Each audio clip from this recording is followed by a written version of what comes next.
냉장고를 열면 항상 있는 게 바로 계란이죠. 근데 이 계란을 같이 먹으면 절대 안 된다고 하는데요. 안녕하세요. 이길입니다. 오늘은요, 우리가 자주 먹는 계란에 대해서 이야기하려고 합니다. 우리 밥상에는 빠지지 않고 올라오는 단골 반찬이죠. 계란 후라이, 계란말이, 계란국, 삶은 계란, 계란 장조림 등등. 어린아이나 어른이나 모두가 좋아하는 없어서는 안 되는 반찬인데요. 단백질이 많은 것으로도 알려져 있어서 하나만 먹어도 영양소가 충분해져 많이 챙겨 먹죠. 하지만 계란은 몸에 좋다, 나쁘다 이런 말들이 많기 때문에 드시기가 조심스러운 분들도 많습니다. 네, 맞습니다.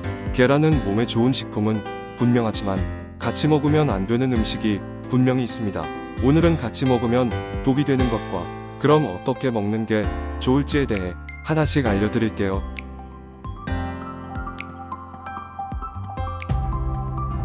먼저 같이 먹으면 안 되는 것은 약입니다. 약이라는 게 종류가 어떻든 위장에 부담을 주게 되는데 이게 단백질을 만나게 되면 위장에 더 많은 부담을 주고 오히려 병을 더 악화시킬 수 있거든요. 그러므로 계란을 먹고 나서 바로 어떤 약이든 복용을 하면 안 된답니다. 계란은 단백질 함량이 높기 때문에 염증이 발생하였을 때 계란을 먹고 나서 약을 바로 복용하면 해롭습니다. 특히 소화기에 질병이 있고 설사 증상이 있다면 더욱 계란을 먹어서는 안 되니 주의하세요.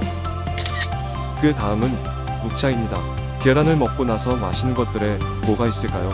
물을 마시기도 하고 우유를 마시는 분들도 많은데요. 생각보다 녹차를 마시는 경우도 다반사입니다. 계란을 먹으면 목이 메니까 마실 것을 찾게 되는데, 그런데 이왕 먹는 거 생수보다는 녹차를 마시면 더 좋지 않을까 싶은 생각에 몸 생각을 해서 건강에 좋다는 녹차를 마시는 분들이 있어요. 근데 이것이 건강에 해롭다고 합니다. 이유는 성분에 있는데요. 녹차잎에 있는 탄닌이라는 성분이 단백질에 있는 당질과 같이 만나게 되면 그게 장의 운동 능력을 떨어뜨려서 변비가 생기고 소화 능력을 떨어뜨린다는 것입니다.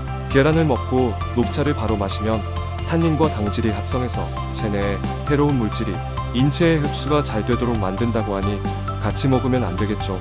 그렇기 때문에 계란을 드셨다면 녹차 대신에 물을 마시는 게 좋고 1시간 이후에 마시는 것이 건강에 좋다고 합니다. 마실 거를 이야기하고 있으니 하나 더 말씀드리자면 두유도 같이 먹으면 안 좋습니다.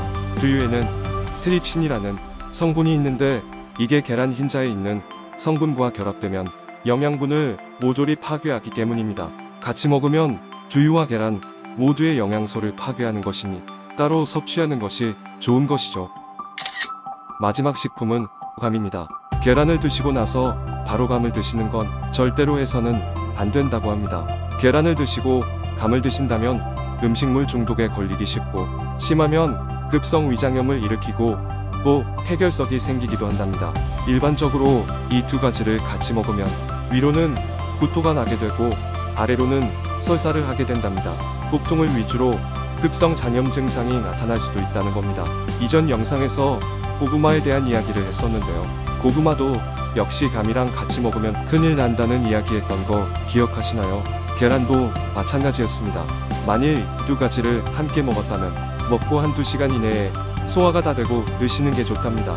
계란을 먹고 감을 먹는 게 이렇게 무서운 거였네요. 그러면 그냥 계란을 먹지 말까 생각하는 분들이 있다면 계란은 무조건 드셔야 되는 음식입니다. 중년 이후에는 누구나 혈기가 조금씩 쇠하게 됩니다. 그렇기 때문에 이 피부로 가는 혈액 공급량이 줄어들고 근육으로 가는 혈액 공급량도 줄어들게 됩니다. 이게 왜 문제가 되냐면요. 노화가 오면 피부에 주름지고 그러잖아요. 근육도 똑같이 메마른다고 생각하시면 돼요. 자, 이렇게 되면 똑같이 먹어도 피부와 근육으로 영양분이 채워지는 속도도 다르고요. 반대로 체내에 쌓인 노폐물들이 빠져나가는 속도도 느려지겠죠. 따라서 특히나 40대에서 50대는 단백질을 섭취하는 것과 동시에 근육에서 영양분이 빠져나가지 않도록 잡아주고 근육으로 순환하는 혈액량이 부족하지 않도록 밸런스를 맞춰주는 것이 가장 중요합니다. 다행히도 달걀은 다른 고기류들과는 다르게 음기를 보충하는 식품에 속하고 있어요. 이게 무슨 말이냐면 영양분을 채워주는 것과 동시에 탈수가 되지 않게 수분감을 꽉 잡아주는 역할을 하는 것이랍니다. 그래서 한의학에서는 중년을 보내고 있는 분들에게 추천하고 싶은 식품 중 하나가 바로 계란인 것이죠. 이런 계란의 장점 첫 번째는 포만감을 주어 체중 감량을 돕습니다. 배를 부르게 하는 음식이나 배고픔을 만족시켜주는 음식의 특징 중 하나는 단백질이 풍부하다는 것입니다. 큰 계란은 약 6g의 양질의 단백질을 함유하고 있는데 이것은 식사 후 몇 시간 동안 음식 섭취를 줄이는 것을 도와줄 수 있습니다. 계란의 장점 두 번째는 눈의 건강에 정말 뛰어납니다. 이걸 듣고 나면 계란 노른자를 색다르고 긍정적인 음식으로 다시 생각하실 겁니다. 왜냐하면요, 계란 노른자에는 루테인이 들어있는데 이것은 노화와 관련된 시력 감퇴와 백내장의 위험을 줄이는데 도움을 줍니다. 루테인은 태양의 해로운 자외선으로부터 우리의 눈을 보호해줍니다. 또한 계란은 오메가3 지방산을 함유하고 있기 때문에 각막 손상으로부터 눈을 보호할 수 있습니다. 그리고 각막을 보호하는 비타민 A와 망막의 건강을 증진시키고 밤에 더 잘 볼 수 있도록 도와주는 아연이 들어있습니다. 계란의 장점 마지막은 어른뿐만 아니라 어린아이와 태아의 두뇌 발달에 도움이 됩니다. 계란 속의 성분은 태아의 두뇌 발달에 매우 좋습니다. 또한 노른자는 임신 중 선천적 결합을 예방하는 데 도움을 줄 수 있습니다. 계란에 있는 비타민 B는 태아의 신경계 발달에 중요한 역할을 합니다. 연구에 따르면 유방암 예방에도 도움이 된다고 합니다. 그러니까 계란은 본질적으로 뇌에 도움이 되는 음식입니다.